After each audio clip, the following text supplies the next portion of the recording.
ICU beds ہیں وہ مکمل طور پہ بھر چکے ہیں. ملتان کے تقریباً 85% جو ہیں وہ مکمل طور کے اوپر بھر چکے ہیں.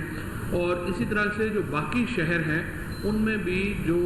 ICUs ہیں وہ مکمل طور کے اوپر آکوپائی ہو چکے ہیں, ان میں جگہ ہی نہیں ہے اور لوگوں کی. اور ابھی ہم نے یہ جو اسپیشل اسلام آباد کے اندر, لاہور میں, کراچی میں تمام جو ایکسپینشن ہوئی اس کی وجہ سے ابھی تک معاملہ چل رہا ہے. اور ابھی جو ایک اور جو ہمارے لیے تھوڑی سی ایک امید کی کرن ہے وہ یہ ہے کہ کراچی کے اندر کرونا جو ہے وہ بھی کم ہے. اور اس کی جو اس وقت لاہور کی نسبت, ملتان کی نسبت, مردان, پشاور کی نسبت کراچی میں ابھی کمی ہے. اور اس کی وجہ سے ہماری سپلائی لائن جو ہیں وہ بحال ہے, کیونکہ کراچی ہی پورے پاکستان کا ایک سپلائی لائن کا سینٹر ہے. اور اگر خدا نخواستہ کراچی میں بے احتیاطی ہوئی اور کراچی میں کرونا بڑھ گیا تو یہ پورے ملک پہ اس کے جو اثرات ہیں وہ بہت زیادہ ہوں گے. اور یہی وجہ ہے کہ اس وقت دیکھیے تقریباً 600-700 مریض روزانہ جو ہیں کرونا کے وہ لائے جا رہے ہیں, ان میں 50-60 جو ہیں وہ سیریس ہیں. اور ہمارے جو ایک کرونا سے جو مرنے والوں کی تعداد ہے اس میں بہت اضافہ ہوتا جا رہا ہے. اسی لیے کل فیصلہ کیا گیا کہ ہم پولیس کے ساتھ فوج کو بھی اس میں انوالو کریں گے, ان کو بھی بلائیں گے, ان کو مدد کے لیے طلب کیا گیا ہے. کیونکہ SOPs کے اوپر جو عمل درآمد ہے وہ صرف 21% ابھی تک ہو رہا تھا. اور 21% عمل درآمد کا مطلب یہ ہے کہ 79% جو ہماری آبادی ہے وہ SOPs کے اوپر عمل نہیں کر رہی. اور 77% جو کرونا ہے وہ اربن سینٹر سے پھیل رہا ہے. تو ہم جس طرح سے دیکھتے ہیں کہ جو شاپنگز ہو رہی ہیں, اس کے بعد جو ہمارے کھانے پینے کی جو ہماری ایک میلے ٹھیلے لگ جاتے ہیں شام کو, اس کی وجہ سے ہمارا جو اربن سینٹرز ہیں ان میں کرونا بہت تیزی سے پھیلا ہے. اسی لیے حکومت نے فیصلہ کیا ہے کہ پہلے انڈور ڈائننگ بند تھی, اب آؤٹ ڈور ڈائننگ بھی جو ہے اس پہ مکمل پابندی لگائی جا رہی ہے. اور اس کے ساتھ حکومت خصوصی مراعات کا اعلان کر رہی ہے جو کہ جو ہمارے ڈلیوری کمپنیز ہیں ان کے لیے, تاکہ جو شاپنگ ہے اور جو کھانے پینے کی جو اشیاء ہیں لوگ بجائے اس کے کہ گھر سے نکلیں اور باہر جا کے خود لیں, وہ ڈلیوری کمپنیز جو ہیں ان کو جو ہے وہ استعمال کریں اور گھر بیٹھے آپ شاپنگ کریں, تو اس کا فائدہ جو ہے وہ زیادہ ہوگا. ہماری پوری کوشش ہے کہ جس طرح پہلی لہر جو ہے اس سے ہم نے نپٹا, دوسری لہر سے نپٹا, اسی طرح سے ہم جو تیسری لہر ہے اس سے بھی ہم جو ہے وہ اس وقت جو ہے وہ تقریباً نبٹ سکیں. اور تھوڑا سا میں آپ کو یہ بھی بتا دوں, گجرانوالہ میں اس وقت 88% وینٹیلیٹر جو ہیں وہ آکوپائڈ ہیں, ملتان میں 85%, لاہور میں 83% اور مردان میں 60% وینٹیلیٹرز جو ہیں وہ آکوپائڈ ہیں. آکسیجن بیڈز جو ہیں وہ گجرانوالہ میں 85%, پشاور میں 77%, سوابی میں 71% اور مردان میں 68% جو ہیں وہ اس وقت جو ہیں وہ آکوپائڈ ہیں. 24 اپریل کو پاکستان میں کل جو کووڈ کیسز تھے وہ 86,529 تھے. ان میں پنجاب میں سب سے زیادہ ہیں 23,590, سندھ میں 12,786. KP کا ہمارے لیے بہت ایک ورنگ سچویشن ہے, کیونکہ KP میں کئی جگہوں کے اوپر جو کرونا کی ریشو ہے وہ 40% تک بھی پہنچ گئی ہے. مثلا مردان جو ہے وہاں پہ تقریباً اس وقت 40% کے قریب جو ہے وہ ریشو جو ہے وہ پہنچ گئی ہے. بلوچستان اور گلگت بلتستان کی صورتحال نسبتاً باقی ملک سے جو ہے وہ بہتر ہے, اور اس کی وجہ سے ہمارا ایک اوور آل جو ہماری ایک سال کی جیسا میں نے کہا کہ جو تیاری تھی اس کی وجہ سے ہمارا اس وقت سچویشن جو ہے وہ ابھی تک اتنی خراب نہیں ہوئی ہے. 560 وینٹیلیٹرز اس وقت پورے پاکستان میں جو ہیں وہ آکوپائڈ ہیں. اور ہماری دعا یہ ہے کہ اس وقت یہ جو ہماری جو کرونا کی یہ لہر ہے وہ جلد اس ہفتے نیچے آئے اور خصوصاً کراچی جو ہے وہ اس لہر سے بچ سکے. اور جہاں تک اس وقت ہماری حکومت کی جو پوری کوشش رہی ہے, پچھلے 1 سال میں ہم نے پوری کوشش کی کہ جو کرونا کے جو معاملات ہیں اس میں کمپلیٹ لاک ڈاؤن سے بچا جا سکے. کمپلیٹ لاک ڈاؤن میں ہمارا جو بنیادی مسئلہ آتا ہے وہ آتا ہے کہ جو ہمارے دہاڑی دار ہیں, جو ہمارے غریب طبقہ ہے, اور پھر جو تاجر حضرات ہیں جنہوں نے اسی مہینے میں